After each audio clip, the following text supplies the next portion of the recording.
Hello guys, কি অবস্থা তোমাদের সবার? আমি আছি তোমাদের সাথে, ইটস তামিম। চলো, আজকে একটা জায়গায় আসলাম। জায়গাটা খুবই অসাধারণ এবং অমায়িক একটি জায়গা।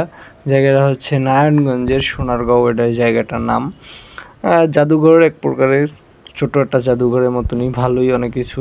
দেখুন, আউটলেট খুব সুন্দর একটা জায়গা। দেখেন, আমি একটু ভিতরে যাই, আপনাদের দেখাই। দাঁড়ান, অপেক্ষা করুন, আমার ভিডিওটা শেষ পর্যন্ত দেখুন, অনেক সুন্দর লাগবে এবং মজা পাবেন, ভালো লাগবো।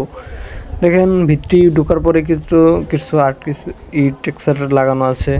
আমি উপরে যে একটু ভিতরে আসলাম, ভিতরে আপনাদের ঘুরে দেখাই। দেখেন, এই যে আদিম মানুষের খুব সুন্দর করে তারা সাজিয়ে রাখছে। তারপরে এ সাইডটা একটু মানে লক্ষ্য করে দেখেন, কত সুন্দর করে কিন্তু রাখছে।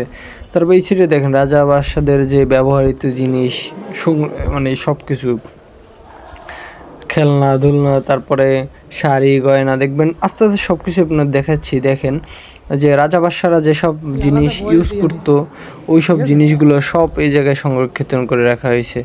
ঠিক আছে, দেখুন অমায়িক একটা জায়গা, মানে খুব সুন্দর। এই যে জুতা তাদের, তারা যে এই যে চটি পায় দিত, চটিগুলা, এইগুলোর চটি বলা হয়, এই চটিগুলা।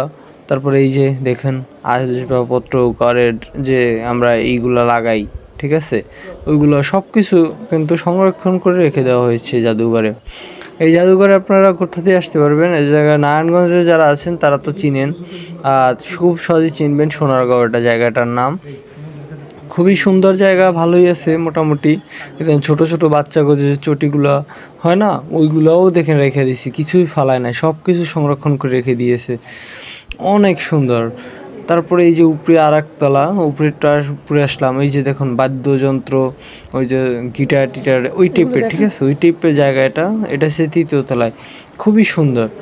এই যে ঢোল বাজনা যাবতীয় যা আছে সব কিছুই এ জায়গায় সংরক্ষণ করে রেখে দেওয়া হয়েছে।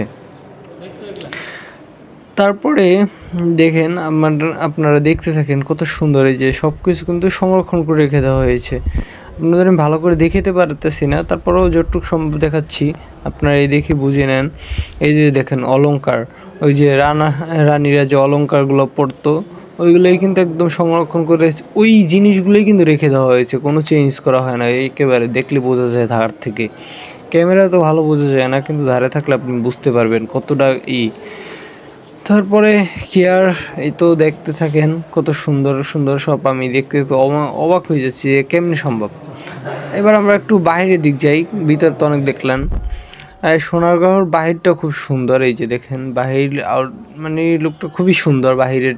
এটা আমরা যেদিনকে গেছিলাম রমজান মাস, তারপরও এমনি রোদ ভালোই লাগছিল। দেখেন এই যে সুন্দর, খুব একটা সুন্দর ভিডিও করা যায়, অনেক ভালো।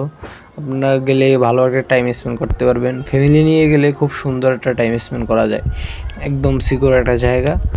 ধন্যবাদ সবাইকে, আবার দেখা হবে অন্য কোনো ব্লগে।